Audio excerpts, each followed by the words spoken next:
महाराष्ट्राचा आवाज आपल्या हक्काचा। नवा आवाज महाराष्ट्र न्यूज चॅनल मध्ये आपले स्वागत आहे। तर पाहूया आजच्या महत्त्वाच्या काही घडामोडी। 1 लाख रुपयांचे 5 लाख करून देतो असं सांगत 5 जणांच्या टोळीने मित्राचीच फसवणूक केल्याची धक्कादायक घटना उल्हासनगर शहरात उघडकीस आली। आता या प्रकरणी उल्हासनगर क्राईम ब्रँचच्या पथकाने 5 जणांच्या टोळीला सीसीटीव्ही फुटेजच्या आधारे अटक केली। तक्रारदार योगेश चव्हाण आणि आरोपी गौतम जयहिंद सोनी उर्फ गोलू हे दोघे मित्र आहेत। गौतम याने 1 लाख रुपये दे, तुला 5 लाख करून देतो असे सांगितले। यासाठी त्याने काही नकली नोटा चलनात आणून योगेश याचा विश्वास संपादन करण्यास भाग पाडले। यानंतर योगेश याने त्याच्याकडील असली 1 लाख रुपये रोख रक्कम गौतम सोनी, प्रशांत शेट्टे, गणेश दुर्गे, नरेश गायकवाड आणि वीरेंद्र वाल्मिकी यांना उल्हासनगर जवळील विनस चौक या ठिकाणी दिले।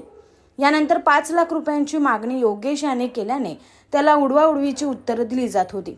दरम्यान योगेश याने विठ्ठलवाडी पोलीस ठाण्यात गुन्हा दाखल केल्यानंतर उल्हासनगर क्राईम ब्रँचचे अशोक पवार आणि योगेश वाघ यांच्या गुप्त माहिती आणि सीसीटीव्ही फुटेजच्या आधारे 5ही आरोपींना कल्याण, बदलापूर आणि उल्हासनगर शहरातून अटक केली। यापूर्वी देखील असे गुन्हे या आरोपींनी केले असून नागरिकांनी अशा खोट्या आश्वासनाला बळी पडू नये असं आवाहन पोलिसांनी केलंय। बातम्या पाहण्यासाठी चॅनलला सबस्क्राइब करा, बेल आयकॉनवर क्लिक करा आणि रहा सतत अपडेट।